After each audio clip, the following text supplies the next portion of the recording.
As the sun set over Washington Monday, President Bush's coffin arrived at the Capitol.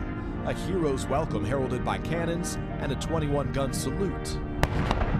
The national religion of the United States is American exceptionalism.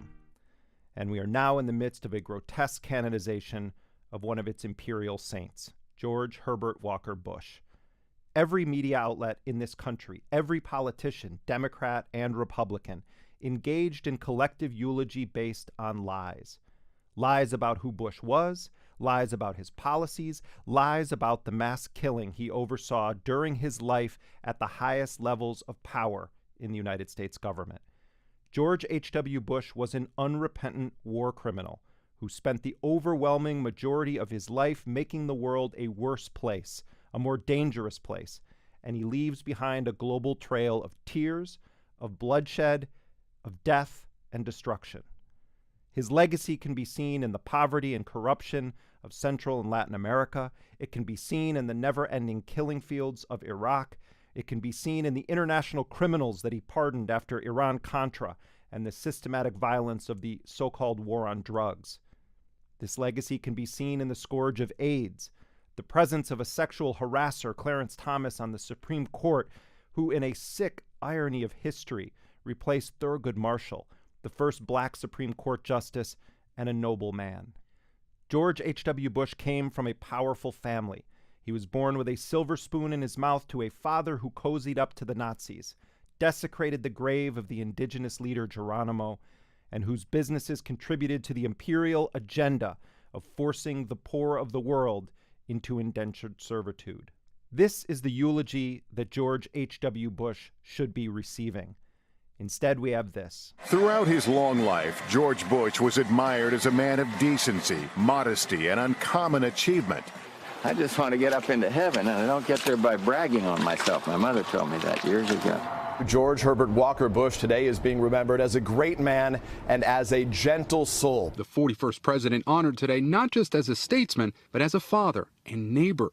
The Houston Symphony paying tribute to his love of colorful socks. The U.S. and international news media are engaging in sick propaganda. Leave the stories about how classy he supposedly was, how cool his marriage was, how he built a father-son relationship with Bill Clinton, how much he liked Barack Obama, how he always wore those funny socks. Leave all of that to the family in their private memorials. But for the rest of us, for the rest of the world, we must remember that his incalculable crimes were committed in public, from the highest chambers of power in the most dominant nation in the world. The accounting for his crimes should also be done in public. But no, we're told we have to have respect. We're told that now is not the time to discuss any of this.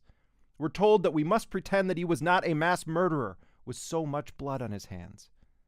Donald Trump doesn't have enough time left in his life to commit even a fraction of the international crimes that George H.W. Bush carried out during his decades in power at the CIA, as vice president, and ultimately as president. Not even close. Journalists today believe that they're so brave in calling out Trump's lies, in investigating his real estate deals, in probing his associates, and yet none of them have the spine to accurately describe the well-documented, indisputable crimes committed by George H.W. Bush. What we are witnessing is a powerful media class and an elite political class whitewashing the life of a man who used his various positions not to make the world a better place, but to wage unthinkable wars, to undermine democratic movements, to kill innocent people, to orchestrate coups and invasions. And the reason no one talks about these crimes is because it's a sacrilege to do so in the American religion of exceptionalism. I'll never apologize for the United States of America. Ever. I don't care what the facts are. When an unarmed black man is shot dead by the police in this country, the media is often flooded with stories about how they were troubled kids, how they had criminal records, or they were drug users, how they had run-ins with the law. The pictures used in these stories are often ones where the men are presented as thugs or as scary. Journalists probe deep into the lives of Trayvon Martin and Mike Brown and Eric Garner. The jury in the George Zimmerman murder trial is expected to learn today that Trayvon Martin had marijuana in his system when he was shot. These are the final moments of 18-year-old Michael Brown. So we've taken you inside of this convenience store. We've heard from Ferguson police that they say he was without a doubt involved in what they call a strong-arm robbery. Shortly after the funeral ended, one of several search warrants connected to the investigation became public record. The list of some of the items seized from Botham Jean's apartment, including a small amount of marijuana. News organizations did everything in their power to smear these black men in death with absolutely no regard for their families or respect for their humanity. If George H.W. Bush was treated the same way as these black men, it would take months of nonstop 24/7 coverage to even begin to describe the tip of the iceberg of the unforgivable deeds that Bush committed. Why? Because he committed his crimes as President of the United States, and the nature of his crimes was imperial. He did it with bombs and tanks and invasions and coups.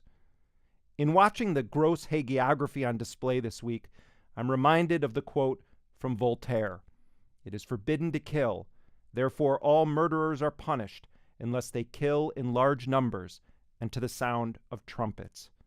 That is who George Herbert Walker Bush was, a man who killed in large numbers to the sound of trumpets. You want to talk about disrespecting the dead? Let's talk about the 400 people that Bush incinerated in a Baghdad bomb shelter in February of 1991. How does this celebration of their murderer and his sense of humor and funny socks feel to their families? And let us remember the so-called highway of death, where Bush authorized the mass slaughter of retreating Iraqi military units, bombing thousands of vehicles and killing untold numbers of soldiers in retreat. They turned it into a trash heap. Pilots called the 3-mile-long stretch of charred bodies and vehicles the highway of death. Initial reports were of tremendous carnage, thousands dead. Now, we all know that Bush's son, George W. Bush, lied the U.S. into the invasion and occupation of Iraq. But it was a lesson that he learned from his dad. In the build-up to the 1991 Gulf War, powerful public relations firms orchestrated a campaign to convince the world that Iraqi soldiers had gone into Kuwaiti hospitals and killed babies in incubators and stabbed pregnant women. This campaign, based entirely on fiction, culminated with a bipartisan congressional hearing supposedly on human rights. It featured a young Kuwaiti girl who fought back tears as she claimed to have been a volunteer at a hospital in Kuwait where she witnessed these atrocities. While I was there, I saw the Iraqi soldiers come into the hospital with guns. They took the babies out of the incubators, took the incubators and left the children to die on the cold floor. It was horrifying. What the public was not told at that time was that this little girl was the daughter of the Kuwaiti ambassador to the United States. This whole thing was orchestrated by powerful American PR firms. And this girl had witnessed none of these fake crimes. But the lies were repeated over and over as Bush made his case for war. They had kids in incubators, and they were thrown out of the incubators so that Kuwait could be systematically dismantled. Both U.S. wars against Iraq were based on lies, and both were run by presidents named Bush. If you speak honestly about who George H.W. Bush really was, then you, by necessity, will be indicting the history, the politics, the legacy of the United States. If you speak honestly about Bush, then the myth of American exceptionalism is laid bare.